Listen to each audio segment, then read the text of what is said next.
Los grandes compositores, hay que decirlo con claridad, no solo escribían música bonita, es una música que trascendía lo bello a lo sublime. Hay que decir que la música no es otra cosa que una reinterpretación de la física acústica. Los músicos, en lugar de decir 440 Hz de frecuencia, dicen la. El director lo que hace es tomar la partitura y entender todo este proceso y generar desde cero una percepción general. La tarea de un director de orquesta, fíjense, esto es muy interesante, no es la de tocar, sino es la de hacer tocar. Y esto es prácticamente mágico, por eso tenemos esta varita mágica que se llama batuta, me atrevo a decir. De hecho, las mejores orquestas del mundo son filarmónicas, punto. La palabra orquesta se refiere al espacio donde los griegos representaban justamente la tragedia. Esa parte donde todos los músicos se ponían, de hace 3000 años, se le llamaba orquesta. Hay piezas hoy que no merece mucho como música la pena, claro, que solo sirven para el entretenimiento. Paganini, desde ya de su época, por ejemplo, Paganini rompía las cuerdas. Imagínense una guitarra, ¿no? Ajá. Toca, entonces rompo una cuerda, 2 cuerdas y me quedo solo con la cuerda más grave y hago todo el concierto con una sola cuerda. Las expresiones humanas están divididas muy claramente en buenas y malas. Las buenas son trascendentes, las malas son intrascendentes. Tú eres un reflejo de lo que escuchan. Escuchen mucha música, escuchen de todo, no se pongan un filtro de ay, qué aburrido. No. O sea, el arte y particularmente la música es un hecho formativo del ser humano. Si quieres formar poetas, que escuchen música de poetas. Si quieres formar guerreros, que escuchen marchas y música de guerreros.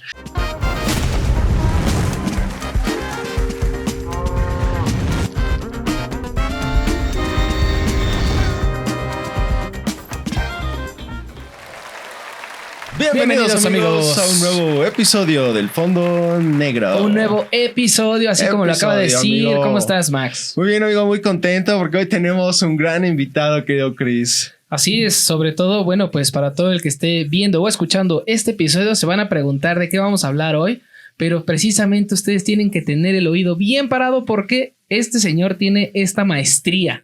Y es por eso que trajimos a un profesional. Así es, con nosotros está Gerardo Urbán y Fernández. ¿Cómo está, Gerardo? Un placer estar aquí con ustedes. Gracias por esta invitación. Bueno, pues muchas gracias por estar aquí. La verdad es que en este episodio pues queremos abarcar de varios temas, amigos, pero sobre todo quiero que sepan que Gerardo es un gran músico, es director, compositor, pero sobre todo un reconocimiento muy importante porque es director de la Orquesta Filarmónica de Toluca. Un gran orgullo, ¿no? Así es. Y bueno, pues nos encantaría empezar por sus inicios, como debería ser. Claro. Bueno, por ahí estuvimos investigando un poquito y bueno, pues decía que usted empezó desde los 5 años. Desde los 5 años. Ya en el ámbito de la música. Bueno, siempre que se habla de la edad, se tiende a pensar que los que empezamos muy jóvenes lo hacen como Mozart, ¿no? Sí, no, pero no es así. En realidad, digo, el caso de Mozart y algunos otros grandes músicos son muy especiales, ¿no? En general, todos los que empezamos de pequeños empezamos como empieza un niño, jugando y acercándose al instrumento de una forma lúdica sin prisa, disfrutando lo que uno hace. Sí, empecé a los 5 años a tocar el piano, pero no se vayan a imaginar que a los 6 ya andaba de gira por todo el mundo, dando conciertos, tocando con los dientes. No. Como empiezan todos los niños, y creo que más que empezar joven, lo que marca una diferencia en mí es justamente que vengo de una familia de músicos. Sí. Entonces, en realidad, sí, empecé muy chico porque vengo de una familia de músicos, pero la diferencia no fue que yo empezara a los 5. Yo creo que si hubiera hasta empezado a los 10, el resultado hubiera sido bastante parecido, porque afortunadamente, gracias al que el destino me puso en una familia extraordinaria de músicos extraordinarios, bueno, pues realmente fue a partir de los 10, 11 años que yo tomé verdaderamente el camino de la música y a partir de ahí me fui preparando, ¿no? Y entonces, yo siempre lo digo porque siempre me preguntan, no, a los 5 años y ya se imagina ya estaba yo en los mejores escenarios del mundo dando conciertos de piano. Y no es así. Es muy difícil que un niño tan pequeño sobresalga. Sí, hay casos extraordinarios, sin duda, y por eso son extraordinarios, porque es raro que un niño de 5 años tenga un interés tan grande en la música en lugar de jugar, ¿no? Claro. Yo tenía un gran interés por jugar y me encantaba el piano, ¿no? Sí, también, entonces, en ese sentido, sí, empecé pequeño. Después de ahí, Ya entré a la Escuela Superior Diocesana de Música Sacra aquí en Toluca. Es una institución muy formal en donde yo pude cursar por alrededor de 5 años los fundamentos teóricos y las bases de la música. Después tuve la posibilidad de viajar al extranjero, donde estuve 12 años, en donde pude estudiar primero la licenciatura en piano, después estudié composición y ya hice después una maestría en dirección de orquesta. Entonces, en realidad, como ven, la formación, pues sí, empecé pequeñín, pero fue muy larga, ¿no? No fue solo en la parte de la infancia. Siempre digo que es importante iniciar desde pequeños. Quien encuentra su pasión, y en eso yo soy muy afortunado, desde tan pequeña edad, tan corta edad, pues obviamente sí puedo decir que tienes una ventaja, porque, pues imagínense, aunque no fuera yo Mozart, ya sabía qué notas eran, etcétera. Sí, ¿no? ya había un conocimiento. Ya había un conocimiento y que funcionó como una base sólida para después adquirir una experiencia que me permitió llegar a donde estoy hoy. Sí, que algo muy importante, amigos, es que Gerardo viene de desde la 6ª generación de músicos, ¿no? Que bueno, eso ya es desde el tatarabuelo, digamos, o más todavía más atrás. Y bueno, eso también de alguna manera le acercó que el rubro musical estuviera en el día a día, ¿no? Sí, bueno, en mi casa era muy normal. Por ejemplo, yo no me acuerdo la primera vez en mi vida que vi un piano. No me acuerdo, o sea, yo siempre lo vi. Sí. La primera vez que fue a un concierto, no me acuerdo, porque acompañaba a mi padre a sus conciertos. Entonces era bastante normal, o iba a ver a mis tíos, o siempre yo estaba en ese mundo. Entonces, eso de estar ya sumergido completamente en un mundo que después se convertirá en mi mundo, bueno, pues me ayudó sin duda. Y también ayuda mucho que la gente que te rodea pues sean músicos profesionales. Claro, sí. Luego a lo mejor imaginan que solo hablamos de música. Bueno, en parte sí, pero desde niños era un ambiente bastante normal, al menos desde mi normalidad, digo, claro. A lo mejor ustedes lo ven y dicen, no, ¿cómo es posible que esto consideren que sea normal? Pero, para mí era bastante normal y sin duda ayuda muchísimo tener toda esta tradición musical, ¿no? Que no solo es aquí, sino directamente, sino de toda nuestra familia, de todo nuestro pueblo. Nosotros somos originarios de un pueblo que se llama Santa María Tultepec, del otro lado del Estado de México, donde siempre han sido principalmente músicos, hoy también son cueteros. Afortunadamente a mí me tocó ser músico, entonces ser de una familia de músicos. Y yo digo afortunadamente porque tengo tíos que sí se dedican a la pirotecnia y bueno, pues a veces ya no tienen todo lo que... Una oñita, otra historia sería, ¿no? Otra historia sería. Yo tuve la fortuna y estoy muy agradecido con la vida y el destino de ser músico. Y de toda esa... ¿Por qué hablo de esto? Porque nuestro pueblo es un pueblo de músicos. Esa es la realidad.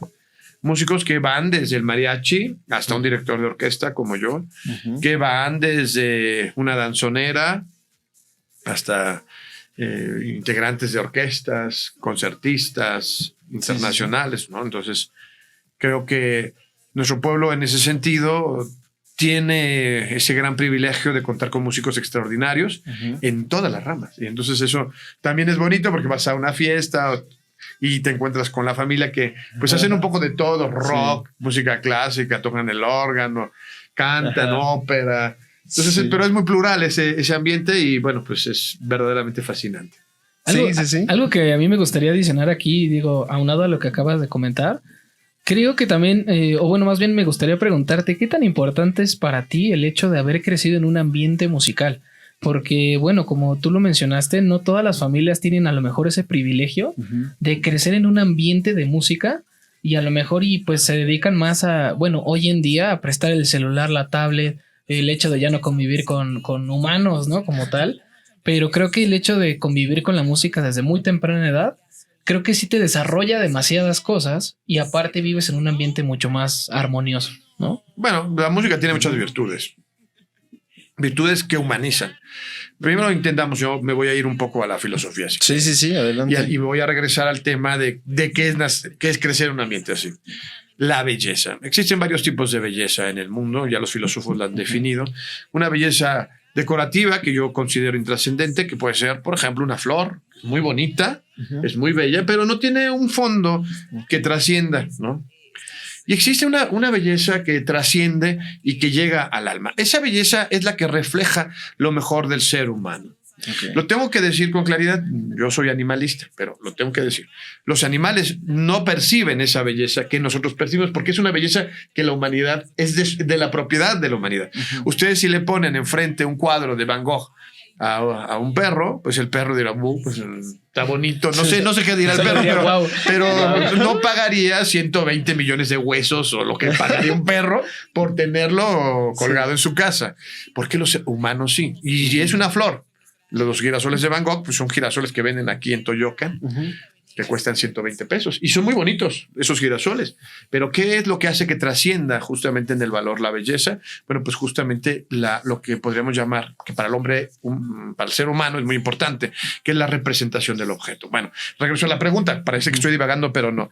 El tema fundamental es que cuando creces con este valor inmediato, en donde obviamente tú percibes una belleza trascendente que obviamente está destinada a representar lo mejor de la humanidad y tú la percibes, por ejemplo, una novena sinfonía de Beethoven y la oyes cuando tienes 8 años y estás en medio de cómo se monta, cómo se canta, cómo se dirige, todo. Entonces, pues por supuesto que es un impacto distinto al que te podría tener quizás una persona que después más adelante la descubrirá. Esto, por supuesto, a mí, yo hablo a título personal, pero también puedo hablar por mis primos y mis sobrinos. Pues por supuesto que te lleva a cuestionarte muchas cosas, a ser más curioso, a tener un amor por la lectura a temprana edad o curiosear acerca de otras expresiones artísticas que ves muy de cerca, ¿no? En mi familia no solo hay músicos, también pirotécnicos, ya lo dije, pero también hay escultores, hay escritores, hay actores, cineastas. Entonces, todo esto hace que pues tengas esta cosa de, pues lo ves muy cercano y efectivamente, en ese sentido es muy nutritivo. Cada quien es un filtro distinto, por supuesto. Cada niño es distinto. Claro, sí. Cada adolescente es distinto y entonces por supuesto que a mí sí me marcó. Yo hablo por mí y para mí fue pues un parteaguas, porque cuando ya yo veía estas cosas, pues obviamente desde pequeño me interesaban mucho y decía, oye, pues a mí sí me gustaría dirigir una quinta sinfonía de Beethoven cuando sea grande. Otros niños yo y los oía, no, a mí me gustaría ser bombero o a mí me gustaría ir a la luna, ser astronauta, futbolista, ya se decía mucho, ¿no? Y yo decía, no, pues porque yo veía cómo se hacía y decía, oye, pues a mí sí me gustaría algún día estar al frente de una gran orquesta o poder montar este tipo de espectáculos como una ópera o un ballet, ¿no? Entonces, por supuesto que te va condicionando.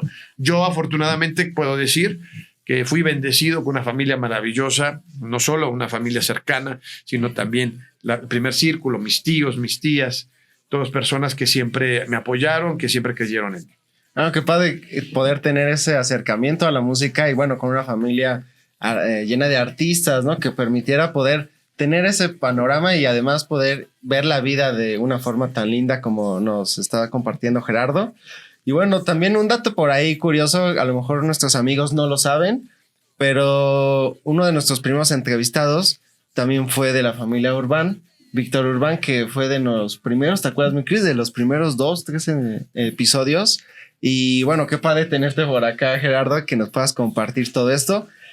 Una cosa que se nos hace muy interesante es la Orquesta Filarmónica de Toluca, ¿no? Cómo está compuesta de tantos músicos tan profesionales y que es dirigida por alguien que no toca un instrumento en ese momento, sin embargo, tiene que estar como al tanto de todo lo que está sucediendo, ¿no? ¿Cómo funciona ese proceso, Gerardo? Bueno, es un proceso muy interesante y voy a hacerles una pregunta, así tal cual. ¿Dónde nace una idea? Más bien, concretamente, ¿dónde nace y muere la obra de arte? Entonces yo podría hacer una autorreflexión y decir, ¿dónde nace la obra de arte? En la cabeza del creador. Cualquier creador, el que escribe, el que canta, la primera idea está en su cabeza. Sí. Y ahí es muy interesante porque generalmente yo puedo garantizárselos que un escritor, un compositor, un pintor tiene una idea que quiere proyectar, crear, esa chispa divina que decía Beethoven, ¿no? Que es ese momento en donde se da ese momento de creatividad que sigue siendo un misterio, me atrevo a decir casi divino, ¿no? Entonces él piensa en una obra, pero ahí muere la obra de arte. Ahí se termina la creación de la obra de arte. No, yo creo que Tendría más bien, que pasarse al papel, ¿no? Exactamente. Es un Para segundo que alguien más paso, la pueda Así es. Entonces, apreciar. cuando él la pasa al papel, pasa algo fantástico. Ya no es igual como la pensó. Cuando Ok. ustedes tienen una idea y la escriben y ya la pueden ver cristalizada en un libro, en lo que quieran, Ujú. pues esa obra de arte ya se enriqueció, ¿no? Ya es más concreta, Sí.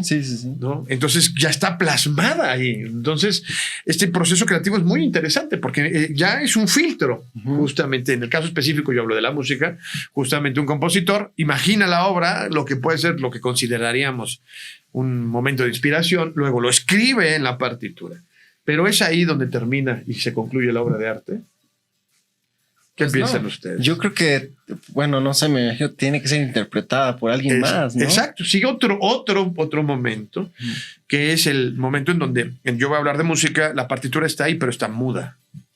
Ok, sí. Está claro. codificada en una serie de signos gráficos, pero no se oye. claro. No existe realmente Sí. todavía. Es Sí. más, Aún no ha existe, existido todavía, porque no ha habido alguien que haga do, re, mi, no, Ujú. no existe. Entonces llega un momento muy interesante que es dárselo a alguien que pueda descifrar esa codificación. Además, hay que decirlo, la partitura es una cosa, dependiendo también de las partituras, pero hablo ya de las grandes partituras, pues son cosas extraordinarias.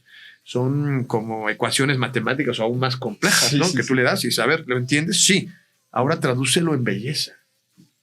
Si ustedes vieron una partitura de las que yo dirijo, que son partituras doble carta, así con acerca de 30 pentagramas, pues uno no... Sí, yo no creo le que entendería absolutamente uno diría nada. que es esto, o sea, Sí, no tiene claro. sentido. Esto no puede ser una obra de arte. Claro. Entonces, al dárselo a esto, es otro proceso. Tampoco al dárselo muere ahí la obra y se termina la obra de arte. Él la toma, el intérprete, y se convierte en otro filtro. No sé, el pianista la toma y dice, oh, perfecto, y la ejecuta. ¿Y qué creen? Que no es igual de cómo inició.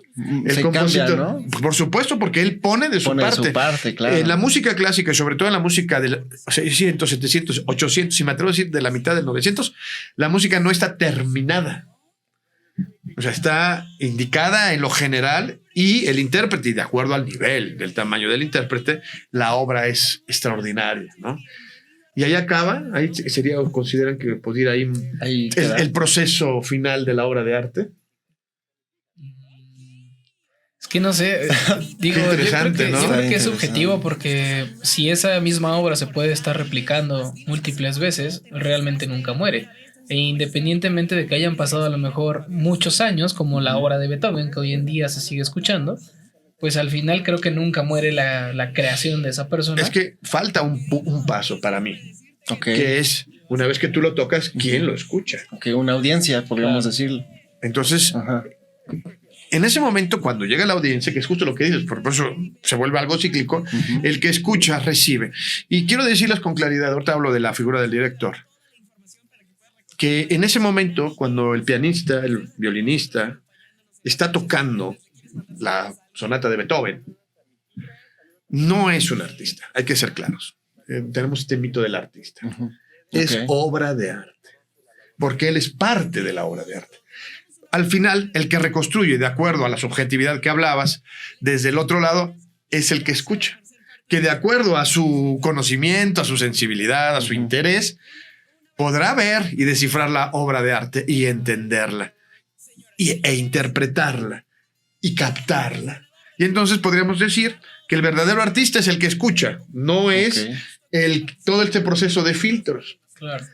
Entonces, cuando el otro escucha, puede ser que haya hasta otro músico que lo escucha y dice, wow, esto me deja perplejo, me deja emocionado. Y empieza lo que ya decías tú, una ciclicidad. Algunos de ustedes, seguramente las personas que me están escuchando, dicen, bueno, no es otra cosa que el esquema de la comunicación. Pero este esquema, a diferencia de la comunicación, no es unidireccional. Como bien dijo él y lo intuyó, es cíclico, porque todo vuelve a iniciar.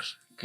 Y vuelve a iniciar y vuelve a generarse una idea que se vuelve a compartir y que se vuelve. Entonces puede ser que alguien diga, voy a componer una sinfonía distinta, ¿no? O puede ser, yo creo que si hiciera esta sinfonía la podría hacer de esta otra forma. No sé si me explico. Sí, claro. ¿En dónde se encuentra el director? Bueno, pues el director se encuentra justo en medio de estos filtros maravillosos.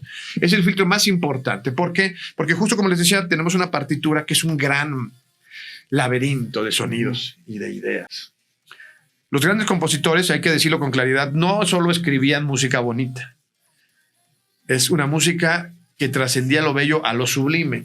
Y logran transmitir en las partituras musicales significados mucho más profundos, que llegan hasta preguntas muy esenciales, como qué es el destino, la fatalidad, la fraternidad, la libertad. Y nos enseñan a través de ello a poder ser fuertes, ¿no? Por ejemplo, en la época en las que ha habido guerras, como pueden ser las grandes guerras del 800, las guerras napoleónicas, etcétera, la música se transforma justamente en un filtro extraordinario de las emociones y del pensamiento, tanto político como filosófico. Y en algunos momentos, podría regresarme a 1500 años atrás, hasta religioso, espiritual. Entonces, el director lo que hace es tomar la partitura y entender todo este proceso y generar desde cero una percepción general. ¿Por qué es necesario el director? Porque, como ya lo dijiste, en el caso de la Filarmónica, que somos 88 y pasa músicos, pues poner a 88 músicos que son creativos, que tienen ideas muy claras y probablemente hasta distintas de cómo se tiene que hacer, se vuelve un desafío. Entonces se necesita una figura con una autoridad moral que pueda decirles, no, todos vamos a hacer así, no, todos vamos a hacer así, vamos a alcanzar este objetivo, la idea es esta, a través de la metáfora, de la reflexión, que platica con los músicos y se les hace llegar a un objetivo. Entonces aquí es muy interesante porque probablemente muchos dirán, bueno, hay otros directores, no solo el director de orquesta, por ejemplo, el director de escena de una obra de teatro, pues también hace algo parecido. Él toma el libreto, le da un sentido, es muy parecido de alguna manera. Pero hay una cosa que nadie hace de los demás. Harán otras cosas mejores o más interesantes.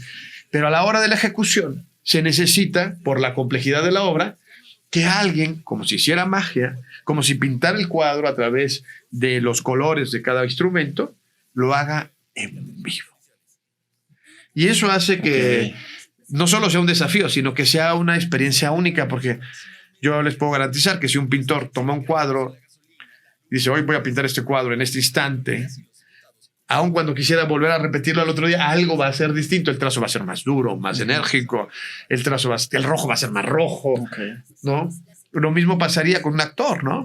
Toma un personaje y siempre los grandes actores siempre logran darle un giro, hacerlo más malo, más bueno, más cínico, ¿no? Y eso es lo que tiene el director y por eso tiene que estar. La cosa curiosa, que era lo que tú decías, es que es el único de los músicos que no produce sonidos, pero hace que todos lo produzcan. La tarea de un director de orquesta, fíjense, esto es muy interesante, no es la de tocar, sino es la de hacer tocar. Y esto es prácticamente mágico. Por eso tenemos esta varita mágica que se llama batuta, me atrevo a decir. Porque es prácticamente con esa con la que tú puedes conducir, guiar la música a través de los músicos. Y obviamente la orquesta es un instrumento maravilloso. ¿Por qué? Un instrumento como el violín, la flauta, pues es un instrumento que no está vivo. Necesita un ser vivo para producir sonido. El director tiene, en mi caso, 88 seres vivos extraordinarios, preparados como yo desde que tienen 5, 6, 7 años, todos titulados en conservatorios importantes, con maestrías, algunos con doctorados, especialidades. Imagínense qué belleza de instrumento, porque es un instrumento humano. Y entonces cada uno de ellos aporta una cosa extraordinaria a cada una de las cosas que se hacen. Y es por eso también, y concluyo diciendo esta parte, que el proceso artístico es un proceso verdaderamente fascinante, complejo. Sí, bastante. ¿No? El director no hace nada, siempre me han preguntado, siempre voy a contar un chiste de director. ¿Se puede? Pues son gallegos, ya ven cómo son. Entonces estaba el alcalde de un pueblo en Galicia y que pidió que la Sinfónica Galicia se presentara justo en su pueblo para el aniversario del pueblo. Fue un concierto extraordinario. Entonces el ministro de la Cultura de España estaba ahí presente y se acercó al alcalde. Señor alcalde, ¿qué le parece este concierto? Maravilloso. Es una cosa, yo conmovido. Solo tengo algo que decir. Yo la verdad, la próxima vez, si vienen, evitaría invitar a ese señor que se la pasó enfrente distrayendo con sus manos a la música. Que tiene algo de cierto y algo de que no, porque efectivamente resulta abrumador probablemente a quien ver a alguien ahí gesticulando, ¿no? Sí. Para hacer eso. La figura del director pues, es muy polémica y por eso también, aunque sea polémico, necesaria, ¿no? No, muy necesaria. Yo tengo una duda, Gerardo. ¿El director tiene así a fuercita saber tocar el instrumento del que está dirigiendo? O sea... No necesariamente. Hay que decir, son tantos instrumentos. Imagínate, una viola, un violín, un violonchelo, un contrabajo, ya son 4. Luego una flauta, un clarinete, un oboe, un fagot, ya son 8. Luego ya sí me podría ir hasta 24. ¿No? Es imposible. Es imposible. Es inhumano. No es necesario saber tocar todo. No, o sea, lo que hace un director es conoce cómo funcionan y probablemente saber tocar lo básico de cada instrumento, pero no se imaginen que es el más grande virtuoso de todos los instrumentos, porque eso es imposible. Sí. Un violinista pasa desde los 5 años hasta que se muere tocando solo el violín. Aunque yo toque un poco de violín, nunca voy a tener el nivel, porque no es mi función tocar el violín. Lo que sí tiene que conocer el director es el funcionamiento y las posibilidades técnicas de cada instrumento, que es una tarea también importante, porque tienes que desarrollar no solo conocimientos teóricos, sino también prácticos, auditivos, ¿no? Tener un oído muy fino, una inteligencia global de lo que quieres, ¿no? Para hacerlo. Pero sí, eso es un mito, ¿eh? La verdad es que todo el mundo también me lo pregunta. Pero tú sabes tocar el acordeón y puedes tocar el violín, ¿no? Y tocas el piano. No, pero tú que eres director de orquesta, pues saca la guitarra y canta una canción, ¿no? O sea, no es así. No es así. Sí, de hecho, bueno, a mí me surge justamente este sentimiento porque, bueno, tuve la oportunidad de participar en una orquesta con el director Roberto Medrano. No sé si lo conozca. De hecho, también vive aquí. Vive aquí en La Mora. Le mandamos un gran saludo. Y justamente a mí lo que me impresionaba más era justamente que él sabía quién le había regado. O éramos 47 músicos más o menos. Estamos hablando de una obra de teatro, al final un musical. No necesitábamos tantos músicos, pero aún así a mí se me hacía sorprendente de, no, es que una de las notas del piano, a ver, ¿qué tocaste, no? Y a mí se me hacía impresionante. Y era como, ¿cómo sabe? O sea, ¿Cómo lo detectó, no? Sí, claro. O sea, tú a lo mejor como músico, como intérprete, pues a lo mejor y te enfocas en lo tuyo. Y sabes cómo se escuchan los demás instrumentos con el tuyo.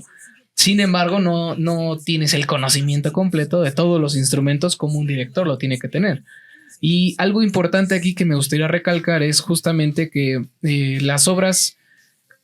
creo que nunca se acaban y que nunca mueren por el hecho de que cada que tú vas a ver la misma obra una y otra vez, siempre encuentras algo distinto, algo diferente.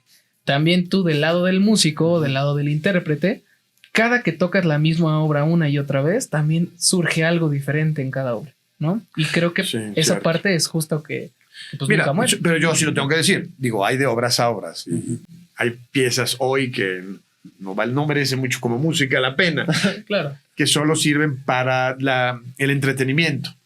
Y en esas pues las puedes escuchar 1000 veces y a lo mejor bailar 1000 veces y bueno, cumplen su función social de entretenimiento. Pero justo en las grandes obras, en obras que pueden ser muy trascendentes, llámese un musical, una ópera, etcétera, por supuesto, cada vez vas descubriendo cosas interesantes y es ahí donde les digo, es que la obra no está completa.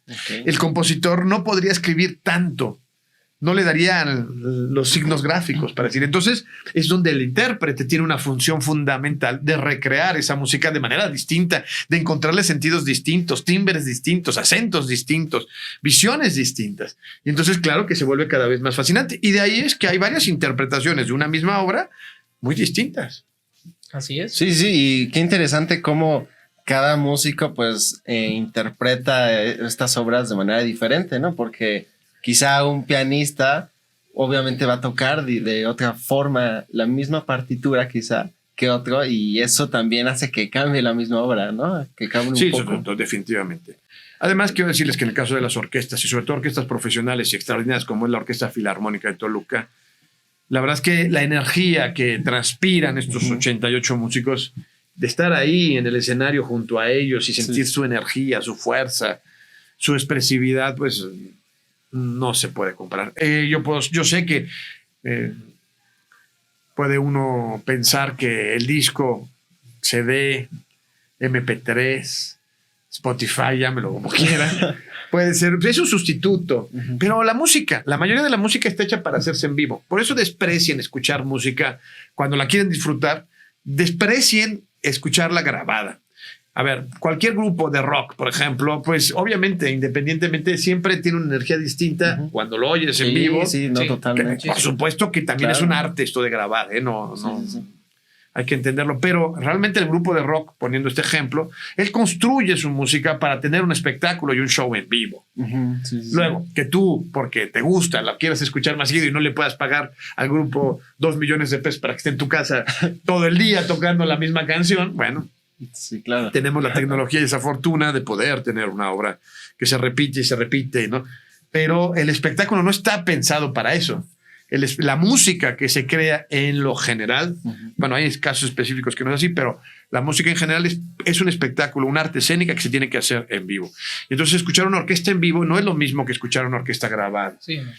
Escuchar a un grupo de rock no es lo mismo. Y bueno, ahí son los niveles, ¿no? Porque uno a veces oye un grupo y dice, pues, la verdad es que no son muy buenos, ¿no? Sí, también sucede mucho, por ¿no? supuesto. Sí. Y es donde te das cuenta del fraude, ¿no? Los estudios hoy pueden hacer milagros con la voz humana y con los instrumentistas. Podría aquí mencionar ya desde los años 70 del siglo pasado cómo grupos muy famosos pues eran lo que eran y sonaban como eran gracias a sus técnicos y a sus estudios que les corregían. Pocos saben que hay grupos famosísimos del siglo pasado que hacían rock pop y rock, etcétera, que a sus músicos los mandaban fuera del estudio. Y entonces entraba un baterista emergente y tocaba y regresaba el otro. Se oye, suena bien mi batería. Sí, pero no lo tocaste tú. Bueno, esa es la magia del estudio. Hay que ir y disfrutar la música en vivo para disfrutar la calidad de la ejecución y obviamente también del espectáculo, porque al ser una arte escénica, como todas las demás artes escénicas, pues lo vives también, lo disfrutas. Todo se ha vuelto más teatralizado hoy, también hay que decirlo. En el 700, en el 800, principios del 900, el espectáculo musical era un espectáculo más contemplativo, ¿no? Pero a mediados ya desde el 1800, con un gran violinista muy famoso que se llama Paganini, Niccolò Paganini, él fue el primero. Yo siempre digo, porque me dicen, no, es que rompió su guitarra en el escenario. Eso no es una cosa nueva. Paganini, desde ya de su época, por ejemplo, Paganini rompía las cuerdas. Imagínense una guitarra, ¿no? Toca, entonces rompo una cuerda, 2 cuerdas y me quedo solo con la cuerda más grave y hago todo el concierto con una sola cuerda. Imagínense todo el concierto con una sola cuerda. Pero la rompía a propósito. La rompía, les volvía a pegar, se aventaba su arco y agarró. Pero estamos hablando de 1820. Entonces ahora cuando vemos grupos de rockers que rompen su guitarra o que... Bueno, ya desde aquella época él fue el primero que entendió que el espectáculo musical tendría que haber sido algo más teatral, ¿no? Proyectaba sombras con velas para que la gente pensara que detrás estaba la sombra del diablo. Entonces todos pensaban que tenía un pacto con el diablo. Tanto es que cuando murió, la Iglesia Católica lo excomulgó y estuvo vagando por 2 años de ciudad en ciudad su cuerpo porque nadie lo quería enterrar. Porque creía que tenía un pacto con el diablo. Pues sí, tú eras Satanás, digo, no lo vas a querer tener enfrente de tu casa, ¿no? ¿Por qué cuento esta historia? Bueno, pues porque la música evolucionó justamente en esta visión extraordinaria que tuvo Paganini. Es decir, bueno, lo que tengo que hacer yo es algo muy vistoso y que se parece mucho a lo que hoy llaman rockstars y esta parte del show. Hoy se pintan todo, ¿no? También, ¿no? Dicen, no, es que se pintan como el diablo. Digo, pero Paganini hasta sombras con las velas proyectaba para que se vieran unos cuernos atrás. Imagínense en el 800, qué miedo. Ahora los ves ahí disfrazados, pintados y dices, bueno... Impresiona, no digo que no, pero no es algo nuevo. No es algo nuevo y también pues ya no es algo tan provocador para mi gusto, ¿no? Por eso cada vez los artistas musicales se vuelven cada vez más viscerales y más ¿cómo se puede decir? Hasta exagerados, ¿no? Porque buscan llevar al público en lo teatral a un límite que jamás haya probado para poderlo hacer sacar sus emociones, ¿no?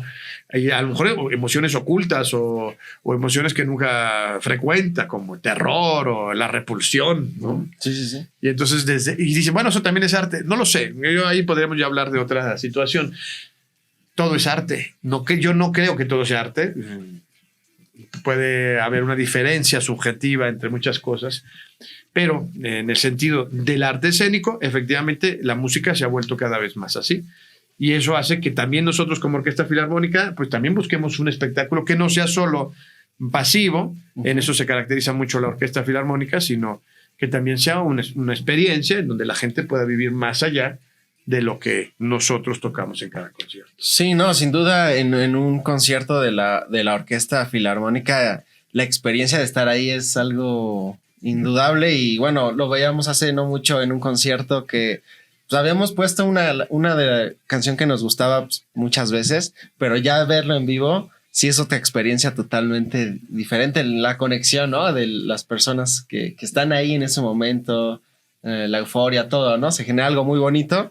Y ahorita recordando un poquito sobre lo de las partituras, vemos que estaba tratando de quién era el músico que contaba la historia que en un sueño que tuvo, el diablo en este es como el cuento, ¿no? El diablo le dijo que anotara ciertas notas musicales. Sí.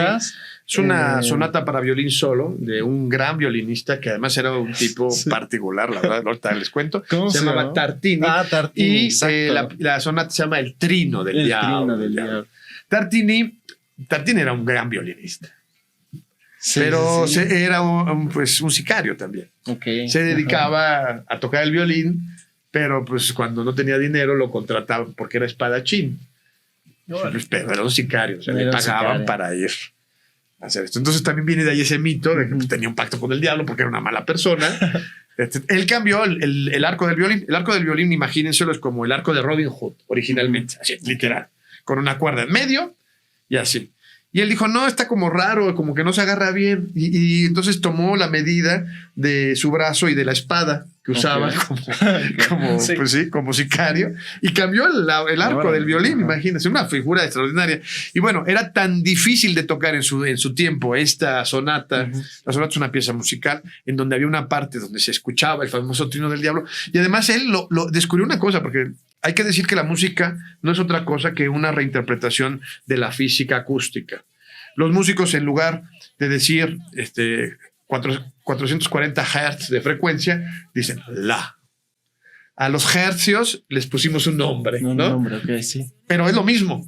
Y entonces los músicos ya desde el 1400, quizás desde el 1300 se daban cuenta que todas estas frecuencias de ondas se cruzaban. Y entonces este señor, además, por eso era tan diabólico, haciendo experimentos en su violín de física acústica, hay que decirlo, descubrió que haciendo este trino se oía un sonido que no existía. Se llama por simpatía, vibraba. Y entonces la gente cuando oía dice, pues está tocando dos notas, pero sí una tercera nota que no está tocando Satanás. No puede ser otra cosa, ¿no? Ajá, entonces es un sonido que al juntarse produce otro. Es una cosa rarísima que en ciertas posiciones se logra obtener. Obviamente no crean que se oía fuertísimo, pero quien tiene un oído fino dice, tendría que estar oyendo yo dos voces. Sí, y se escuchan más. Es como si nosotros ahorita estuviéramos hablando y oyéramos una cuarta voz, ¿no? Ajá. Aquí que nos rodea arriba, ¿no? Sí, como Entonces, bueno, Tartini es un genio y fue un genio y fue una persona muy discutible. Pero efectivamente él compuso la famosa sonata El Trino del Diablo. Sí, y es que él decía que en un sueño, según el diablo le dijo, escríbela. Y que él, bueno, despertó y dijo, estas notas, ¿no? Pero que cuando ya la tocó, pues bueno, uno lo escucha y se estaba, o sea, es padrísima, ¿no? Pero, o sea, se escucha bastante bien. Pero él decía que lo que él había escuchado en su sueño no se comparaba en lo absoluto con lo que él había podido. Y es que el diablo está asociado al violín.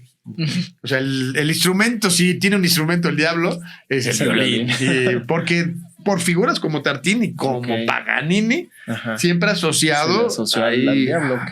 Además, le digo, Paganini, yo siempre lo he dicho, pues era una persona alta, súper delgada, hasta con una apariencia un poco macabra, luego se vestía de negro. Una rockstar. Un Nosferatu, ¿no? Sí, una rockstar. Ganaba lo que quería. Tenía los mejores violines del mundo. A donde fuera que la gente iba a verlo porque decían, va a venir Paganini. Y luego veían la sombra atrás. Luego empezaba tocando, por ejemplo, era muy teatral, empezaba tocando desde atrás. Todos esperaban en el escenario y de repente desde el fondo, con ya todas las luces apagadas y las velitas, ya venía tocando él cosas imposibles, porque además era un virtuoso, o sea, no solo era un showman, sino era un violinista. Sus obras tardaron décadas en poder ser tocadas nuevamente, porque nadie era capaz de tocarlo. Además, él tenía una enfermedad que hacía que sus dedos fueran muy largos y muy flexibles y se le enchuecaran. Okay. Entonces podía hacer cosas que otros violinistas no podían hacer, ¿no? Si tocara otras notas así muy complejas. Que decían, eso es imposible de tocar. ¿Cómo de que no? Lo tocaba él, ¿no? Órale. Y luego con La sombra de atrás del diablo. Sí, y él ¿no? promoviendo el mito. Y además tenía una vida muy mundana. Entonces, era un rockstar completamente. Salía del concierto y se iba a un prostíbulo y ahí se quedaba hasta el amanecer. Órale. Y luego lo sacaban, iba a tocar y volvió a aparecer el diablo. Y dice, no, pues es Satanás, seguro, ¿no? Murió muy joven, también como muchos artistas que tienen vidas llenas de excesos, porque la tuvo. Y Tartini fue muy parecido, ¿eh? Porque Tartini, cuando empezó a ser tan famoso por su Trino del Diablo y también con su supuesto pacto con el demonio, pues no le iba mal. Y no le iba mal porque tenía un doble trabajo, siempre lo digo. Tenía como sustentar, Tenía ¿no? como sustentar, Sí, de claro. una u otra forma. Tenía hobbies medio extraños. Así es. Y bueno, pues de las preguntas que, bueno, pues la gente nos mandó, más bien te quisiéramos preguntar, para ti, ¿cuál es la diferencia entre una orquesta filarmónica y una orquesta sinfónica? Bueno, aquí es un mito y ya hay que romperlo. Rompamos esos mitos. Para empezar, no hay ninguna diferencia. ¿Pero por qué no hay ninguna diferencia actualmente? Bueno, porque realmente lo que pasa es que en el origen fue como hace 150 años, 200 años, fue cuando nacen las orquestas como las conocemos hoy, en la época de todo. Les voy a echar un chorro de historia. Justo en la época de Napoleón, Napoleón empieza a conquistar Italia, empieza a conquistar Austria, Holanda, se va a Polonia, llega hasta Rusia, ¿no? Pero una de las características de Napoleón es que quitaba a los reyes y las cortes se quedaban sin gente que le gustara la música. ¿Y dónde trabajaban los músicos en el 700 y el 800? En las cortes. Y entonces se quedaban desempleados. Okay. Voy a poner el caso de la mejor orquesta del mundo para mí, que es una filarmónica, que es la Filarmónica de Viena. Pues nace hace 200 años. Y siempre ha habido este mito de que si los números, que si son aficionados. No es cierto. La Orquesta Filarmónica de Viena, desde el principio, fue una orquesta profesional de libres profesionistas. Se quedaron sin trabajo y entonces dijeron, ¿qué hacemos? Somos 100. Pues nos vamos a morir de hambre. Bueno, pues vamos a crear una asociación, una especie de cooperativa. Y vamos a llamarnos filarmónicos. Okay. De hecho, todavía se llaman los filarmónicos. Ellos se definen como filarmónicos, pero son más de 100 músicos con toda la variedad de los instrumentos. Porque luego dicen, es que solo es de metales, es que solo es de cuerda. No. Las filarmónicas nacen como una asociación, como una cooperativa, y de ahí ellos se hicieron riquísimos. Se dieron cuenta que la gente sí estaba dispuesta para pagar por sus espectáculos porque eran buenísimos, eran los mejores músicos de su tiempo. Y se empezaron a crear muchas asociaciones filarmónicas. En México también. Obviamente, las asociaciones filarmónicas las podemos hacer tú y yo. Tú tocas la guitarra, yo toco la flauta, pues somos dos filarmónicos porque hacemos nuestra asociación. En el 800 fue un éxito porque los músicos se dieron cuenta que no tenían que depender, que ya podían ser libres profesionistas y que no tenían que depender de alguien para tener un sustento. Y entonces se crean las filarmónicas. Y las filarmónicas no tienen número. Sí pueden ser 3, pero te voy a poner el caso de la Filarmónica de Viena. Son 400 músicos. Okay. La Filarmónica de Berlín son 300 y pasa músicos. La Filarmónica de Nueva York. De hecho, las mejores orquestas del mundo son filarmónicas. Punto. O sea, sí. ¿Por qué? Porque son constituidas y se gestionan ellas solas. La Filarmónica de Londres, la Filarmónica de Praga, la Filarmónica de Viena, la Filarmónica de Berlín, la de Nueva York y la Filarmónica de Toluca, que no funciona así. Les voy a decir por qué. Okay. Entonces pasó eso y ya todos estaban muy contentos. Y de repente pasa otro hecho histórico muy importante. En el 900, al principio se empiezan a haber muchas revoluciones en el mundo. Y los gobiernos empiezan a asumir el poder nuevamente de una manera más firme, más estable y dicen, la educación y la cultura es un derecho y tenemos que hacer que como es un derecho pueda ser accesible a todos. Hay que crear asociaciones en todos los géneros, teatrales, etcétera, que ayuden a que la gente tenga acceso. Vamos a crear orquestas, pero nos vamos a hacer distintos a las filarmónicas porque las filarmónicas eran privadas. Okay. Eran asociaciones civiles. Sí. Y dicen, vamos a buscar un término y se inventaron este otro término que se llama sinfónica. Tocan lo mismo, pero tienen dos funciones distintas. Pasó en los años, las décadas, y voy a poner el caso de la Ciudad de México para no decir, bueno, ya estaba la Sinfónica Nacional. Y entonces de repente nace una orquesta maravillosa para la Ciudad de México. que viene del gobierno de la Ciudad de México. Si no nos podemos poner Sinfónica de México porque pues nos vamos a confundir con la Sinfónica Nacional. ¿Cómo nos ponemos? Filarmónica. Y ahí se pierde absolutamente cualquier diferencia. Okay. Hoy ya no es, como les decía, la Orquesta Filarmónica de Toluca pertenece al Ayuntamiento de Toluca. Pero no tiene ninguna diferencia el repertorio, lo que toca, la cantidad de músicos, pues es la misma que cualquier orquesta. ¿Por qué nosotros escogimos el nombre de Filarmónica y no de Sinfónica? Porque ya en el Estado de México hay una, y aquí en Toluca, otra orquesta, que es la Orquesta Sinfónica del Estado de México. Y para diferenciarnos, ¿qué hicimos? Pues nos llamamos Filarmónica, pero no somos una filarmónica como lo era en el 820, ¿no? Okay. Ya está todo mezclado. Entonces se van y van a Acapulco y está la Filarmónica de Acapulco, van al norte y está la Filarmónica del Desierto, que depende directamente del estado. Entonces ya quítense esa idea que les metieron de que las orquestas son... No, si es filarmónica solo son alientos. Si es filarmónica solo son 4 músicos. No, en origen era una asociación civil. De hecho, las mejores orquestas del mundo siguen siendo las filarmónicas y siguen siendo asociaciones civiles que se autogestionan y que se hacen todo. Ellos sí son las verdaderas filarmónicas, si lo vamos a poner así. Okay. Y no tienen números definidos. No, eso es mentira. Quien se los haya dicho les mintió. No, es una orquesta como cualquier otra, solo que originariamente eran asociaciones civiles, llámenos grupo de amigos si quieren también. Los tres nos vamos a constituir una asociación filarmónica. Se usó mucho en el 800. En México hubo muchas asociaciones filarmónicas en los pueblos, en las ciudades, finales del 800 a principios del 900. Pero hablando de una orquesta, es eso, una orquesta. Y la orquesta tiene que tener un determinado número de instrumentos, digamos. Y ni siquiera fijos, ¿no? Hay orquestas de cámara, hay orquestas... solo de cuerdas, pueden hacerse la orquesta. La palabra orquesta se refiere al espacio donde los griegos representaban justamente la tragedia. Esa parte donde todos los músicos se ponían, de hace 3000 años, se le llamaba orquesta. Así decían los griegos. Okay. De ahí viene el nombre, el lugar donde están los músicos. Por eso es una orquesta. Entonces, no hay ninguna diferencia. Es alguien que se llama Juan y Pedro. Unos le dicen Juan y otros le dicen Pedro, pero al final es la misma persona. Ahora, misma chamba. No sé si quedó claro. No, sí, bastante y muy interesante toda esta historia, porque sí, de repente decíamos, no, aquí dice que esta es la diferencia, pero no, pero sí era medio complejo, ¿no? Como saber bien realmente cuál era esta diferencia, pero bueno, ya saberlo. Tengo entendido, Gerardo, que estuviste varios años en Italia estudiando y formándote profesionalmente y después regresar a Toluca. ¿Cómo nace esta idea de decir quiero crear la filarmónica? O sea, ¿hubo algo allá que viste o cómo fue que quisiste crearlo? Cuéntanos. Mira, bueno, yo creo que cuando tenemos un proceso de aprendizaje en donde sea, nos nutrimos de lo que vemos. Yo siempre pensé, porque yo vivo toda la vida aquí en todo lo que decía, bueno, hay cosas que veo que pasan fuera de mi casa, que me gustaría que pasaran en mi casa. Claro.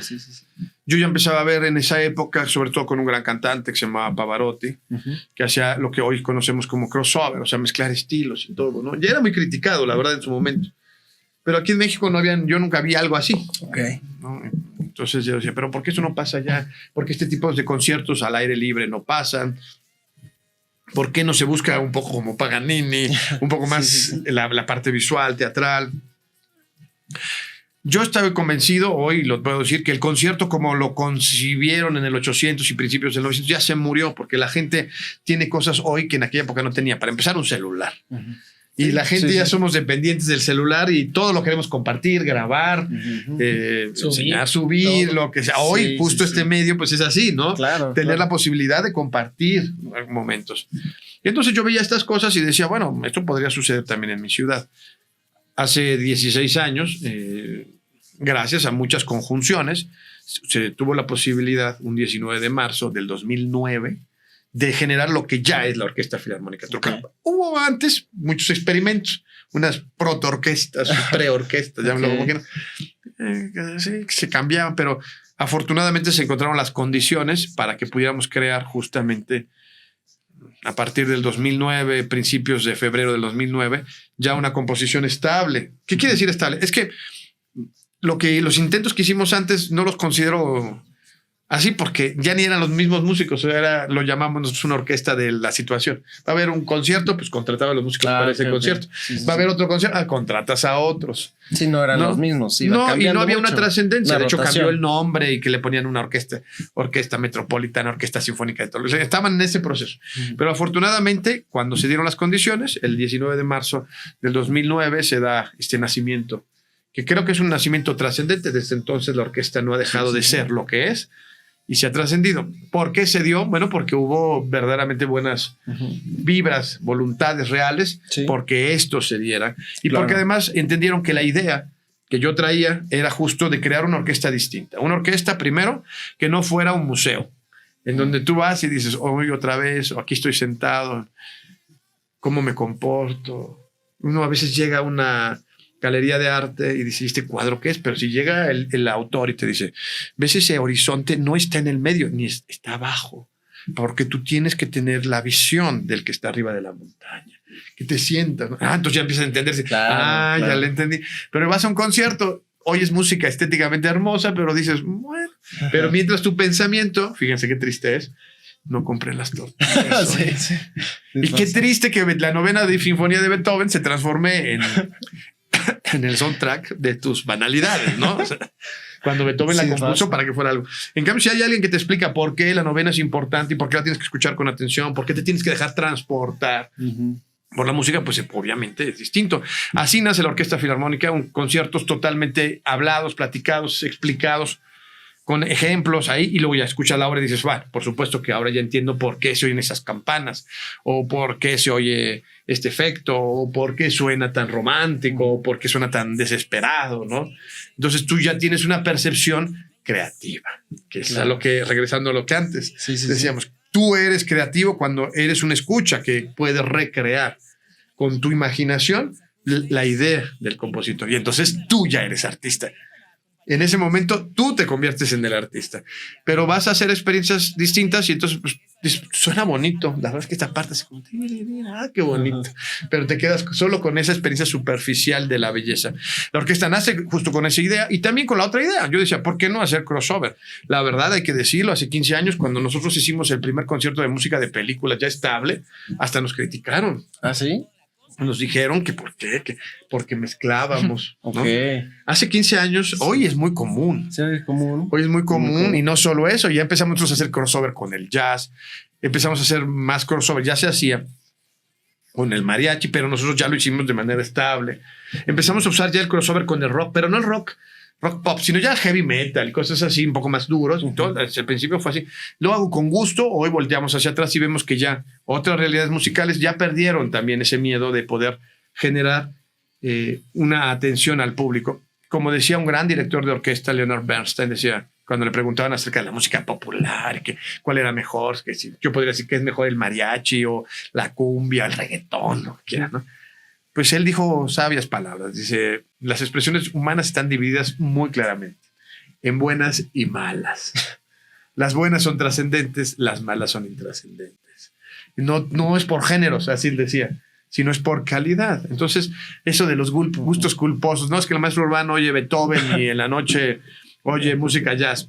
No es un gusto gustoso, porque pues, hay música jazz que es extraordinaria, ¿no? Que es bellísima, ¿no? Hay rock que es verdaderamente brillante, creativo, ¿no? Pero pues también hay música clásica que no vale mucho la pena y que no ha sido trascendente, que se queda en el experimento, que se queda ahí y jamás se va a volver a escuchar. Lo mismo pasa con muchos grupos de hoy, ¿no? Que uno escucha y dice... Sí, lo vemos todos los días, las canciones que sacan que se vuelven de moda 2 días, 3, y ya pasan, ¿no? Va pasando.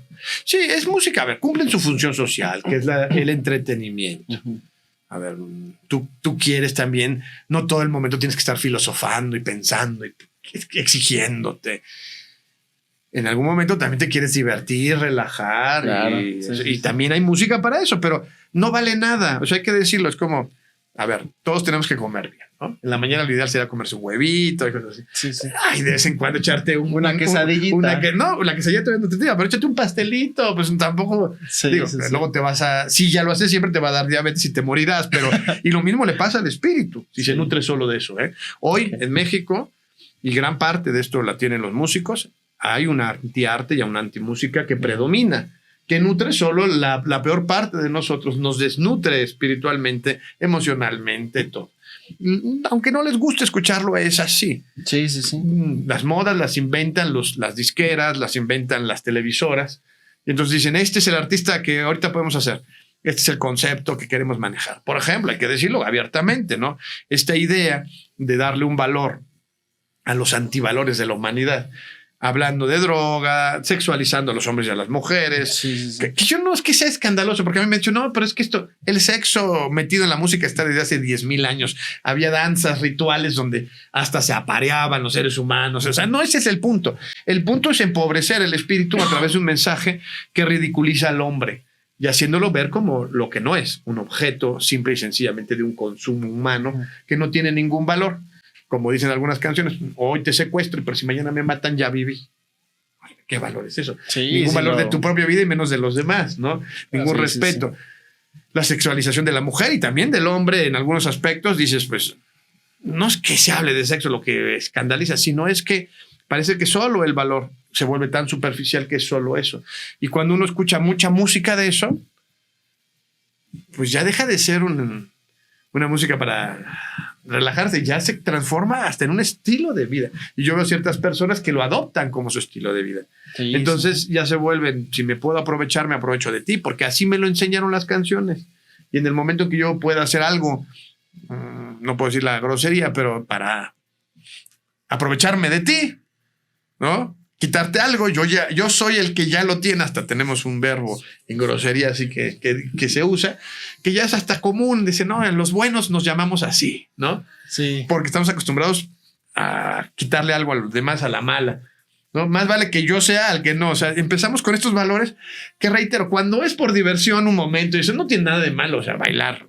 Claro. Un poco. Es más, les quiero decir que el reggaetón en sí, pues, aparte de ser aburrido, monótono, feo, pero pues a la gente le gusta bailar, pues que lo baile. El tema es el contenido del cual han llenado, por ejemplo, el reggaetón. O también yo digo, no estoy nada en contra con la música sinaloense, que la verdad... Sí, de los corridos tumbados y todo eso, ¿no? Pero el contenido, que es música de pésima calidad, o sea, eso...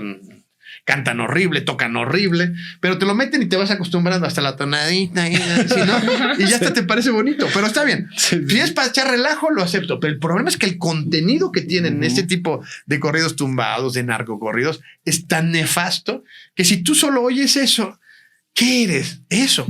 Tú eres un reflejo de lo que escuchan. Escuchen mucha música, escuchen de todo, no se pongan un filtro de, ay, qué aburrido. No. A ver, yo no sé pop, no sé tríos, no sé música clásica, no, rock.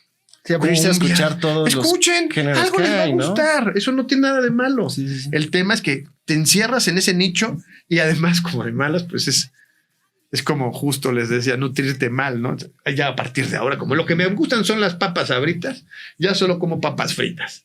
Ya Sí, solo, no. qué asco lo de la lechuga, por Dios, un bistec, qué asco. Yo mis papas fritas, entonces a un cierto punto te toman la presión y Sí, mañana te vas a morir. ya. Y eso le pasa al ser humano, porque la música y el arte, a final de cuentas, no soy yo el que lo dice, lo decía ya Platón en su banquete. O sea, el arte y particularmente la música es un hecho formativo del ser humano. Si quieres formar poetas, que escuchen música de poetas. Si quieres formar guerreros, que escuchen marchas y música de guerreros. Si quieres hacer filósofos, que escuchen música reflexiva, etc. Si quieres que no valgan nada, que escuchen música que no valga nada. Es parte de todo un marketing. No se dejen. Hoy, afortunadamente, tenemos muchas formas de libertad. No dejemos que la coaccionen ahí cerrando, ¿no? Peleen contra todo esto y peleen contra las cosas que son himnos en contra de lo humano, de lo bueno. Lo bueno no es malo. Hoy nos dicen que lo bueno es malo. Dicen, no, ¿y cómo? Sí, es que si no te haces rico de un día para otro, de manera rápida y como sea, eres un fracasado. No sé si me explico. Te dicen, ¿tú tienes dinero?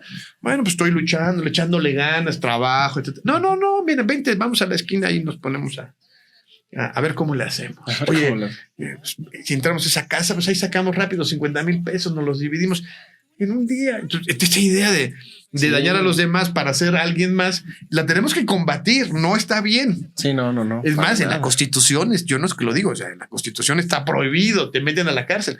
Pero hoy nos han metido esa idea y tú escuchas algunos de estos tumbados y lo que dicen y dices, pero pues estos son apologías del delito, porque te van diciendo cosas que dices, no, pues ¿cómo esto? A ver. Digo, bueno, drogarme, está bien, el pericazo, híjole, no, se ha combatido por siempre, pero bueno. Pero después, no, yo soy el que va a vender y el que dice, no, momento. O sea, ¿esto está bien o está mal? Sí, y por supuesto que está mal. Luchen contra eso. No se asusten, pero sean inteligentes y consuman lo que es sano para su espíritu.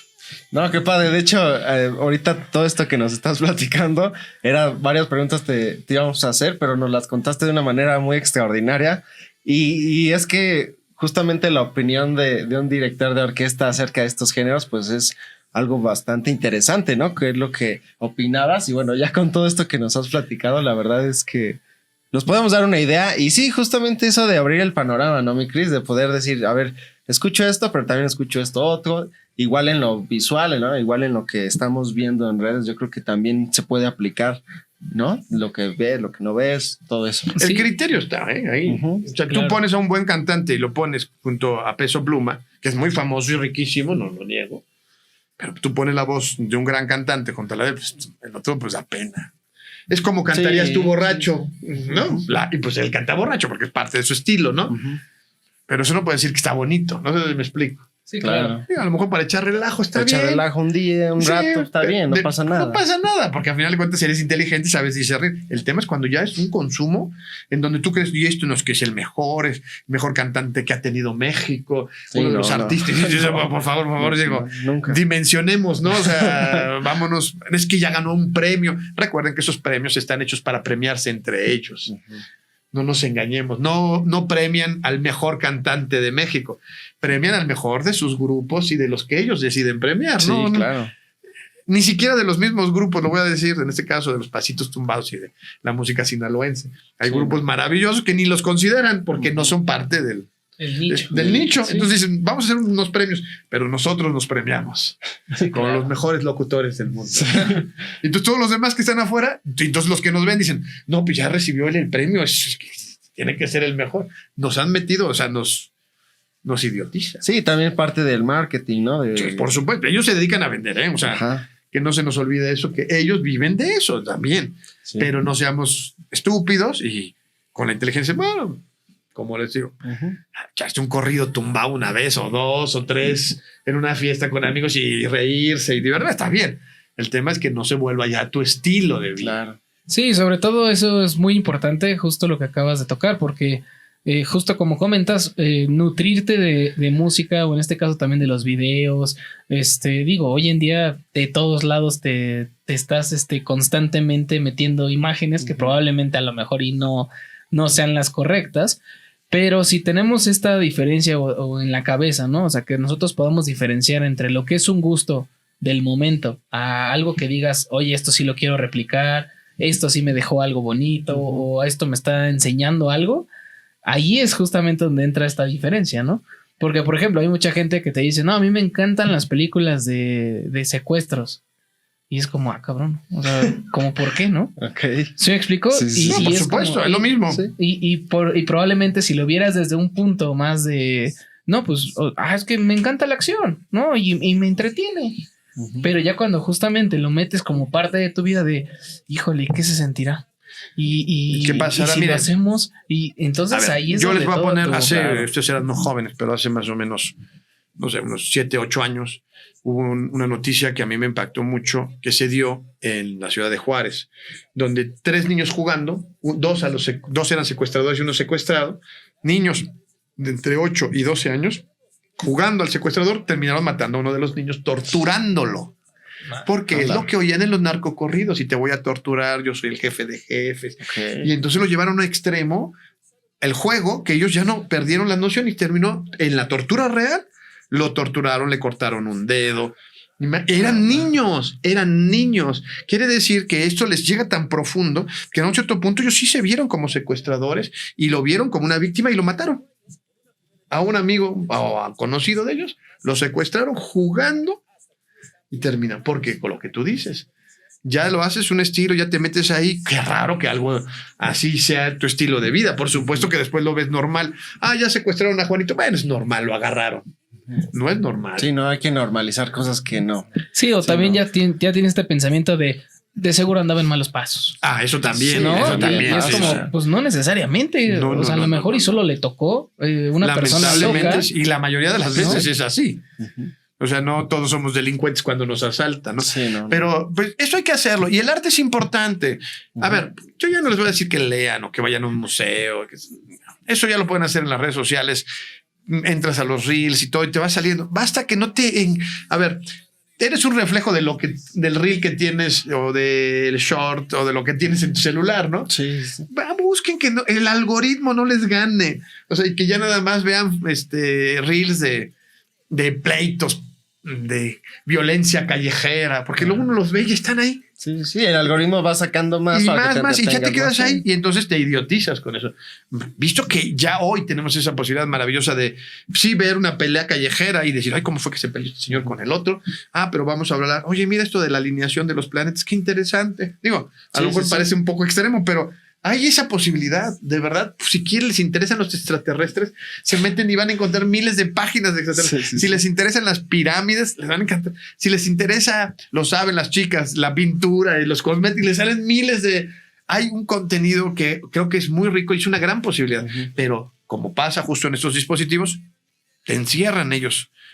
Y entonces si ves una vez un pasito tumbado, pues ya son todos pasitos tumbados y todo eso y las noticias que te salen, mataron, secuestraron, y ya te quedas idiotizado ahí. Sí, alimentar el algoritmo de una forma sana, ¿no? Porque podemos hacer que nuestro algoritmo pues, nos saque cosas que sean sanas, hasta eso, que aprendamos algo. Que podamos escogerlo, ¿no? Que no lo escoja él por nosotros. Exacto. Es lo que yo siempre he dicho. Hoy es un peligro eso porque te idiotiza y no te hace crecer como ser humano. Y no debemos de dejar de ser seres humanos, porque es lo que somos hasta hoy. No sé, en 10 años de la inteligencia artificial y esas cosas, pero hoy, en este instante, es lo que somos y es lo que tenemos que cuidar, fortalecer.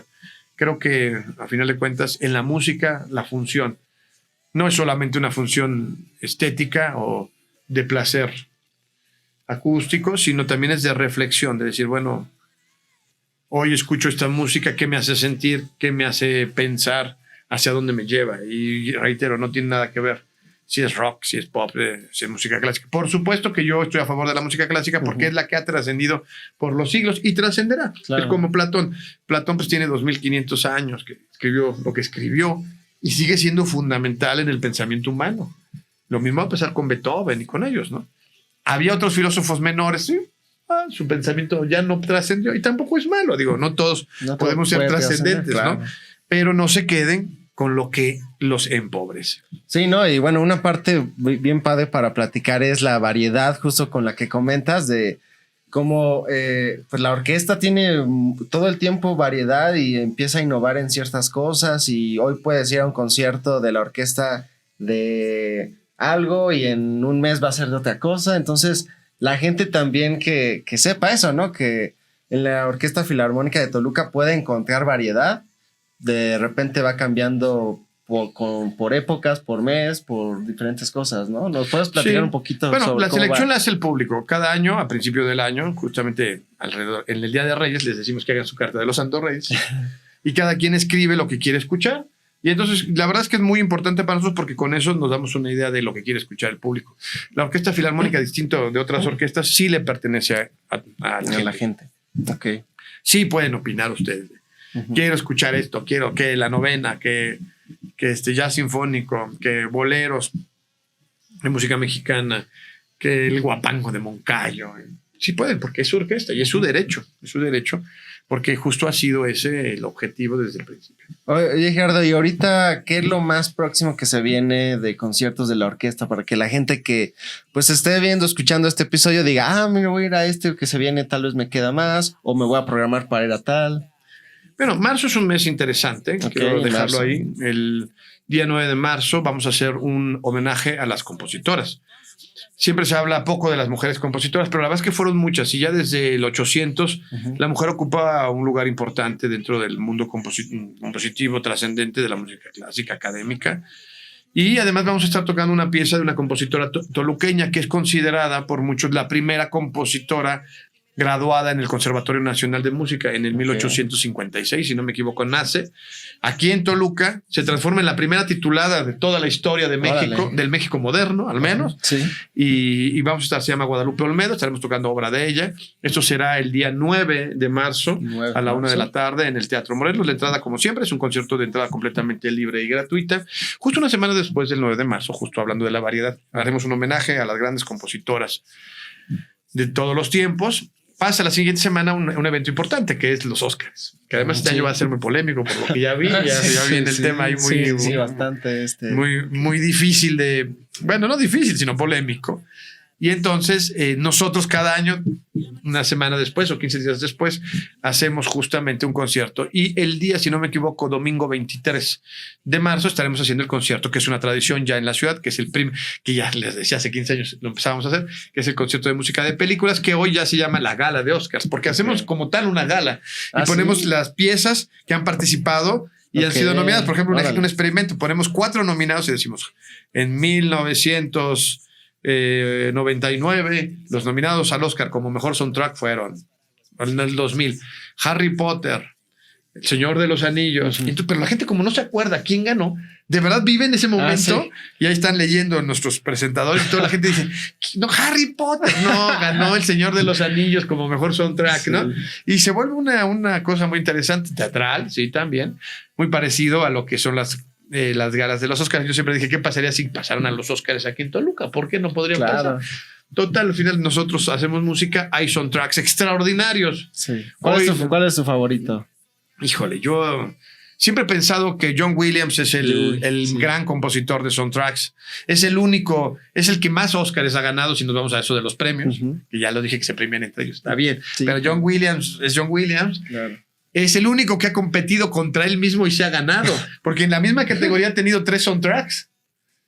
Eso sí, fantástico, ¿no? Entonces tienes, no sé, por ejemplo, si no recuerdo mal, estaba una que se llamaba El Patriota, otra que se llamaba, no sé si era Harry Potter, o sea, en la misma, y ganó, él ganó, pero eran todas las de él, ¿no? Porque es una persona extraordinaria. Sin embargo, hoy uno de los compositores que yo prefiero de soundtracks es Hans Zimmer, que es otro gran compositor que ha hecho grandes películas y música maravillosa, música con una visión distinta. Alumno, hay que decirlo, porque pocos saben que fue alumno de John Williams. O sea, estudió con John Williams, ¿no? Con su personalidad y todo. Entonces, yo creo que no tengo ahí como un soundtrack específico para decirles cuál, pero hay soundtracks maravillosos, desde El Gladiador antiguo hasta Interestelar, pasando por el extraordinario soundtrack de La Guerra de las Galaxias, que pues sí, lo habrán hecho en los años 70. El Señor de los Anillos, ¿no? Sí.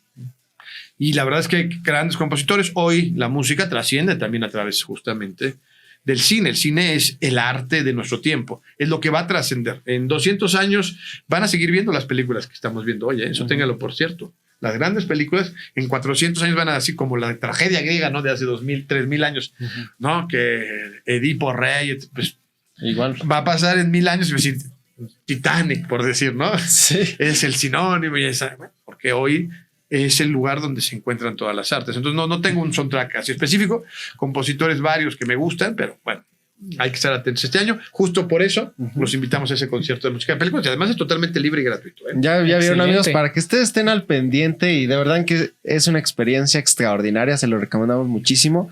Sobre todo, mi Cris, que estén pendientes en las redes sociales, es donde están publicando, ¿no? Todo las fechas, horarios, lugares y todo. Sí, ¿cómo se pueden enterar? Sí, a través de las páginas de la Orquesta Filarmónica de Toluca, en todas las redes, así ponen Orquesta Filarmónica de Toluca o Gerardo Urbani Fernández. Y ahí se está compartiendo. Y ahí compartimos todo lo que vamos a estar presentando a lo largo de todo este año. Habrá ópera, habrá ballet, habrá rock, habrá mariachi, habrá de todo, amigos, habrá de todo. Y entonces venten a las redes sociales, nuestras redes sociales, y ahí estamos publicando constantemente. No, pues perfecto, amigos. Bueno, mi Cris, estamos llegando al final, mi querido. Sí, y la verdad es que, bueno, pues no nos queda más que agradecerte, Gerardo. Muchísimas gracias por haber estado con nosotros. Gracias. La verdad es que fue una plática bastante enriquecedora.